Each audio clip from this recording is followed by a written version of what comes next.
بسم اللہ الرحمن الرحیم، السلام علیکم، میرا نام ڈاکٹر اسد محمود ہے۔ یہ واقعہ جو میں نے آپ کے ساتھ ابھی شیئر کرنے والا ہوں، یہ لاہور کے علاقے جوہر ٹاؤن کا واقعہ ہے، جہاں ایک پھل کی ریڑھی لگی ہوئی تھی۔ اس پھل کی ریڑھی پر ایک چھوٹا سا لکڑی کا بورڈ لگا ہوا تھا، جس پر موٹے الفاظ میں ایک تحریر آویزاں تھی۔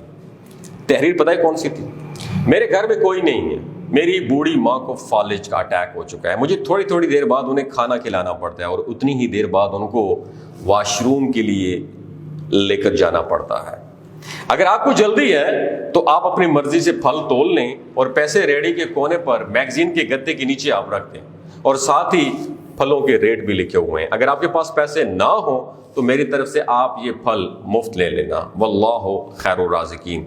وہ صاحب بتاتے ہیں کہ میں نے ادھر ادھر دیکھا، پاس پڑے ترازو میں 2 کلو سیب تولے، درجن بھر کیلے لیے شاپر میں ڈالے، پرائس لسٹ سے قیمت دیکھی، پیسے نکال کر ریڑھی کے پھٹے کے گتے والے کونے کو اٹھایا تو وہاں آلریڈی 10 20 50 اور 100 کے نوٹ پڑے ہوئے تھے۔ وہ شاید مجھ سے آنے والے پہلے گاہک خود ہی فروٹ تول کر اس کے نیچے پیسے رکھ گئے تھے۔ میں نے پیسے اسی میں رکھ کر اسے ڈھک دیا، ادھر ادھر دیکھا کہ شاید کوئی مجھے نوٹس کر رہا ہو۔ شاپر اٹھایا اور فلیٹ پر میں واپس آ گیا، اور یہ رمضان مبارک کے دن تھے۔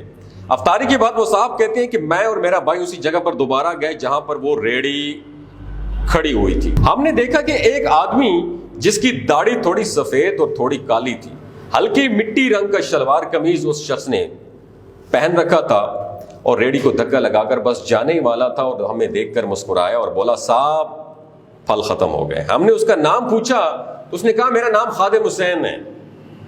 ہم نے خادم حسین کو اپنے ساتھ لیا اور اس کو ایک چائے کے ڈھابے پر لے گئے۔ چائے آئی تو کہنے لگا پچھلے 3 سال سے اماں جی بستر مرگ پر ہیں، کچھ ڈپریشن میں بھی چلی گئی ہیں، اور اب تو فالج نے بھی ان کو گھیر لیا ہے۔ میری کوئی اولاد نہیں ہے، میری بیوی مر گئی ہے، صرف گھر میں میں ہوں، اور میری ماں کی دیکھ بھال کرنے کے لیے کوئی بھی نہیں ہے۔ ان کو دوائیاں دینے والا بھی کوئی نہیں ہے، ان کو واش روم لے کے جانے والا بھی کوئی نہیں ہے، ان کا جسم حرکت نہیں کرتا کیونکہ وہ فالج زدہ ہیں، اگر کرتا بھی ہے تو ان حصوں کی مدد سے وہ اپنی مدد آپ کے تحت کھانا نہیں کھا سکتی۔ اس لیے مجھے اماں کا ہر وقت خیال رکھنا پڑتا ہے، اور اس ریڑھی کو میں روزانہ یوں ہی اس تحریر کے ساتھ چھوڑ جاتا ہوں۔ خادم حسین نے مزید بتایا کہ ایک دن میں اپنی ماں کی خدمت کر رہا تھا، میں نے بڑی نرم اور عاجزانہ حالت میں ماں سے پوچھا، ماں تیری خدمت کا، تیری تیمارداری کا میرا بہت دل کرتا ہے، لیکن میری جیب میں ایک پھوٹی کوڑی نہیں ہے، ایک آنا نہیں ہے، میرے پاس پیسے نہیں ہیں، لیکن ایک تو ہے کہ مجھے کمرے سے ہلنے ہی نہیں دیتی۔ جس پر ماں نے جواب دیا کہ تو جاتا ہے بیٹا، تو جا، میرا جی گھبراتا ہے، تو ہی بتا اس حالت میں میں کیا کروں۔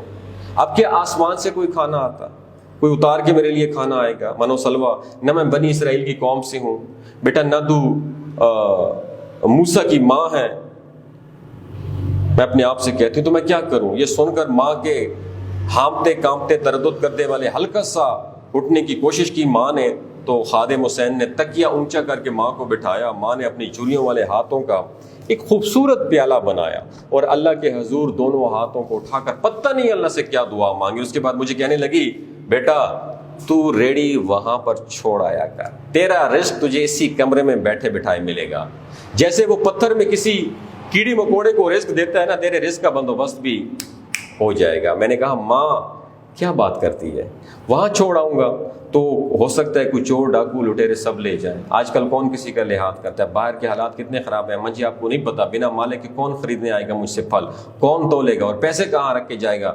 ماں نے مجھے ٹوکتے کہا، جا جلیا، تو فجر کے وقت ریڑھی بس وہاں لگا کر، وہاں تحریر لکھ کر نا واپس آ جایا کر۔ اور خادم حسین یہ پوری بات سنانے کے بعد ہم سے مخاطب ہوا اور کہنے لگا، صاحب 2.5 سال ہو گئے، صبح ریڑھی لگانے جاتا ہوں، شام کو لے آتا ہوں، لوگ پیسے رکھ جاتے ہیں، پھل لے جاتے ہیں، 1 روپیہ تو بڑی دور کی بات، آج تک 8 آنے یا 1 ڈیلے کا ہیر پھیر بھی نہیں ہوا، بلکہ کچھ تو اس تحریر کو پڑھنے کے بعد زیادہ پیسے رکھ جاتے ہیں۔ یعنی اگر میرا پھل 200 روپے کا بکتا ہے تو کچھ لوگ وہاں پر 500 رکھ جاتے ہیں، تو جو میرا منافع 70-80 روپے بنتا ہے وہ کبھی کبھار 300 350 400 روپے بھی بن جاتا ہے، اور مجھے وہ ماں کے چوریوں والے ہاتھ جو پیالہ بنا کر رب العالمین کی طرف اٹھاتی ہے، نہ جانے پتہ نہیں میرے لیے کیا دعا مانگتی ہے کہ میرا رزق مجھے اسی کمرے میں مل جاتا ہے۔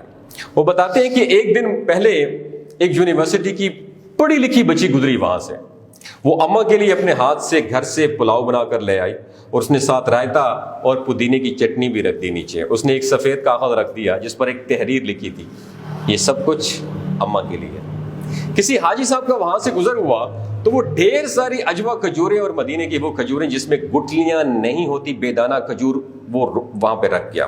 کچھ لوگ آب زمزم رکھ جاتے ہیں اور تحریر لکھ جاتے ہیں کہ ماں کو ہماری طرف سے پانی ملا کر یہ آب زمزم پلانا جو پیغمبر کی ایڑیوں سے نکلا ہے، اسے تیری ماں کو شفا حاصل ہوگی۔ کوئی شاپنگ کر کے گزرا تو کسی نے اپنی حیثیت کے مطابق جتی رکھ دی، جس کا دو دل چاہا وہ وہاں پہ رکھ گیا۔ جس کی مائیں دنیا سے کوچ کر گئی ہیں تو وہ کیا کرتے ہیں، اپنی ماں کو ڈھونڈنے کے لیے میری ماں میں اپنی ماں تلاش کرتے ہیں۔ روزانہ ایسا کچھ نہ کچھ میرے رزق کے لیے موجود ہوتا ہے، نہ مجھے اماں اپنے کمرے سے ہلنے دیتی ہے اور نہ میرا رازق میرا رزق کبھی کم ہونے دیتا ہے۔ اگر یہ ویڈیو آپ کو اچھی لگی دوسروں کے ساتھ ضرور شیئر کیجیے گا، اپنا اور اپنے ساتھ جو رشتوں کا خیال رکھیے گا۔ اللہ حافظ۔ اور آخر میں ایک بات آپ کے ساتھ شیئر کرنا چاہتا ہوں کہ گلگت بلتستان کے لوگوں کی ایوریج عمر 90 سال سے بھی زیادہ ہوتی ہے۔ جانتے کیوں؟ کیونکہ وہ شلاجیت استعمال کرتے ہیں۔ اس شلاجیت کے اندر 85 منرلز ہوتے ہیں۔ اگر آپ چیزوں کو جلدی بھول جاتے ہیں، مردانہ کمزوری محسوس کرتے ہیں، اولاد جیسی نعمت سے محروم ہیں، آپ کے ٹیسٹوسٹیرون ہارمون امبیلنس ہیں، سدا بہار جوان نظر آنا چاہتے ہیں، خون کی کمی کو دور کرنا چاہتے ہیں، موٹاپا کم کرنا چاہتے ہیں، ہڈیوں کے جوڑوں کے دردوں سے نجات حاصل کرنا چاہتے ہیں، تو ڈاکٹر اسد محمود کی شلاجیت ضرور استعمال کریں۔ یاد رکھیں، ہمیشہ آرگینک اور قدرتی چیزوں کا استعمال کریں اور کیمیکل والے فوڈ سپلیمنٹ استعمال نہیں کرنے۔ اگر آپ شلاجیت کو آن لائن آرڈر کرنا چاہتے ہیں، نیچے دیے گئے نمبر پر رابطہ کریں۔ 3 باتوں کا آپ نے خیال رکھنا ہے: حاملہ خواتین، ہائی بلڈ پریشر میں مبتلا افراد، نوجوان نسل جو غیر شادی شدہ ہیں، 15 سے 20 سال کے ہیں اور سیکشل پاور کو انہانس کرنے کے لیے استعمال کرنا چاہتے ہیں، ڈاکٹر کے ایڈوائس کے بغیر استعمال نہ کریں۔ باقی سارے لوگ بے دھڑک سردیوں اور گرمیوں میں استعمال کر سکتے ہیں۔ بہت شکریہ۔